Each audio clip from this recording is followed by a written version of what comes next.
The rain was pouring the night I realized I had fallen for the one woman I could never have.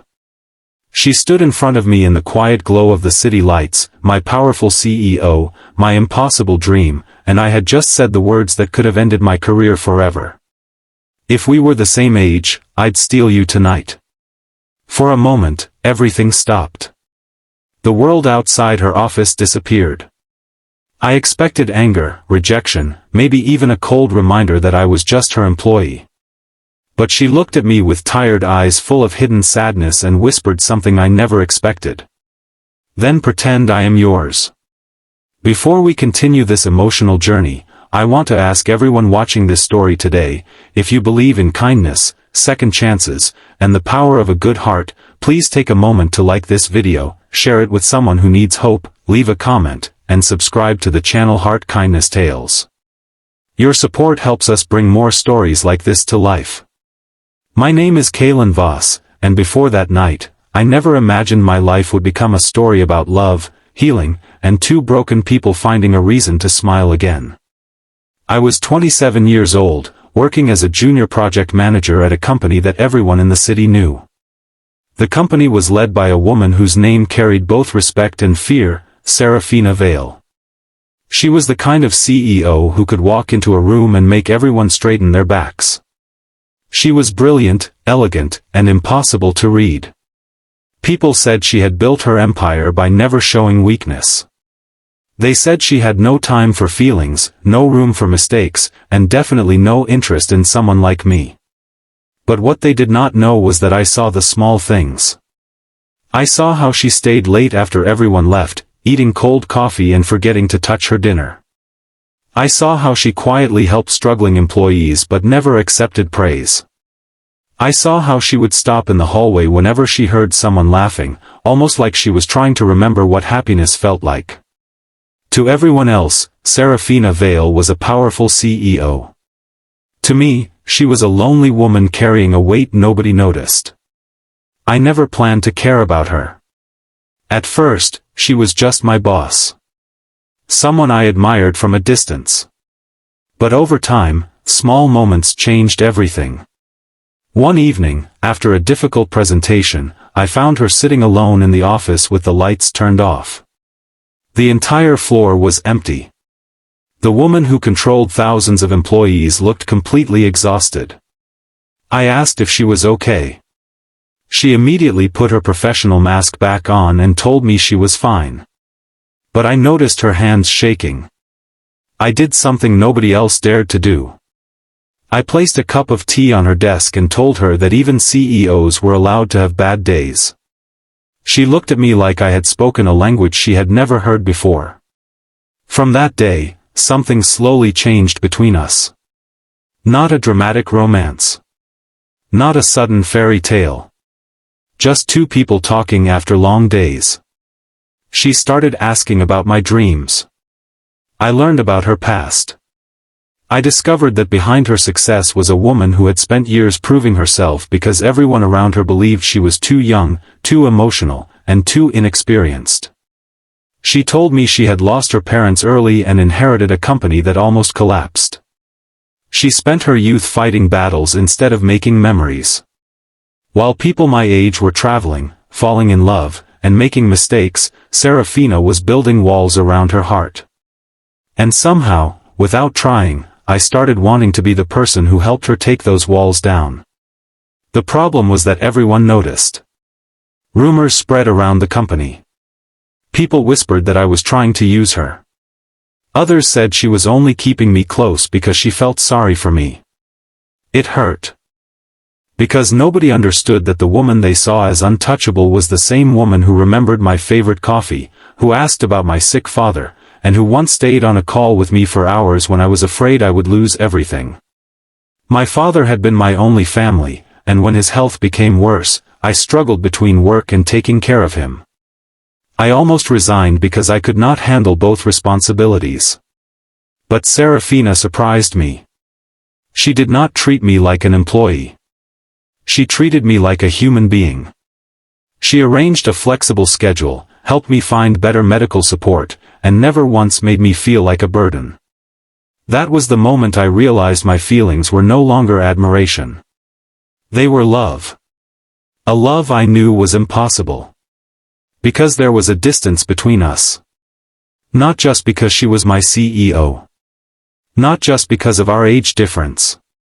But because she had spent her entire life protecting herself, and I was afraid I would become another reason for her to close her heart. So I tried to stay away. I avoided late-night conversations. I stopped looking for excuses to see her. I buried my feelings under professionalism. But Seraphina noticed. One night, after a company event, she found me outside her office preparing to leave. She asked why I had become distant. I told her the truth. I told her that being around her was becoming harder because I cared too much. She looked surprised. She asked what I meant. And maybe it was the rain, maybe it was the exhaustion of hiding my feelings, or maybe it was the way she looked at me like she actually wanted an honest answer. That was when I said it. If we were the same age, I'd steal you tonight.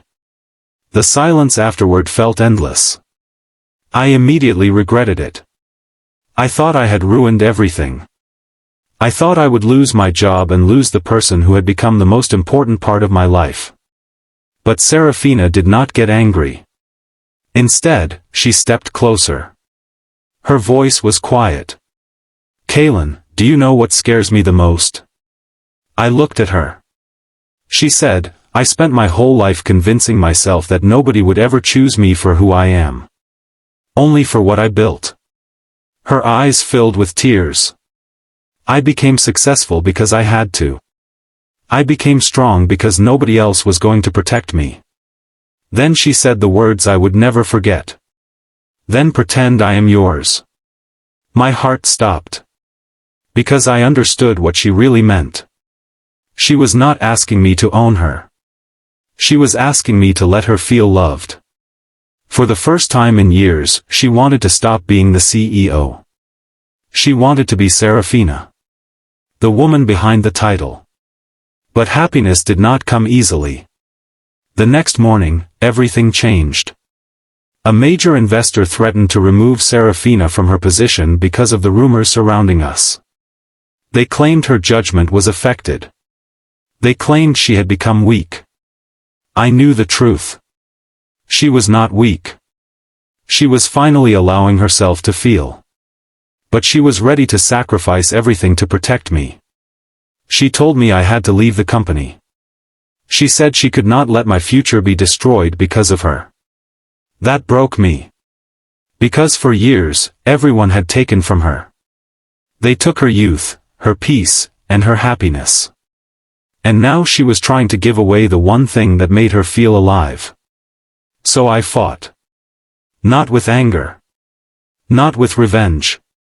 With honesty.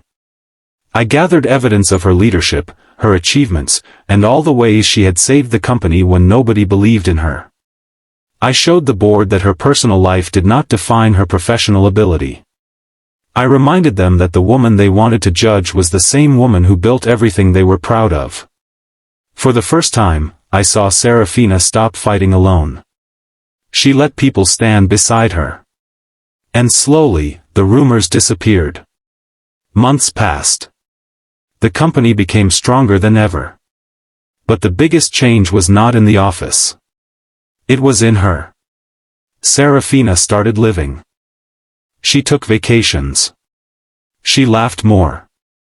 She stopped apologizing for having feelings. And I learned something too. Love is not about finding someone perfect.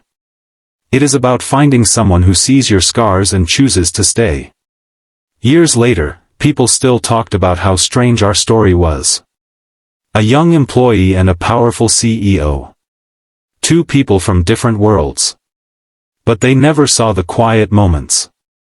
They never saw the nights when she admitted she was afraid. They never saw the mornings when I reminded her that she deserved happiness. They never saw the woman behind the title. And she never saw just an employee in me. She saw someone who believed in her when she had stopped believing in herself. If this story touched your heart, please support this video by liking, sharing, commenting, and subscribing to Heart Kindness Tales. Your small action can help these stories reach more people who need a reminder that love, kindness, and second chances still exist. Before the ending, I have a special request for you. Comment the words, "Second chances matter," if you believe everyone deserves a chance to be loved, understood, and accepted. Because sometimes the person who looks the strongest is the one quietly hoping someone will finally see their heart. And sometimes the most unexpected love story begins with a simple sentence that was never meant to be spoken. I told my CEO, if we were the same age, I'd steal you tonight. And she answered with the one thing I never expected. Then pretend I am yours.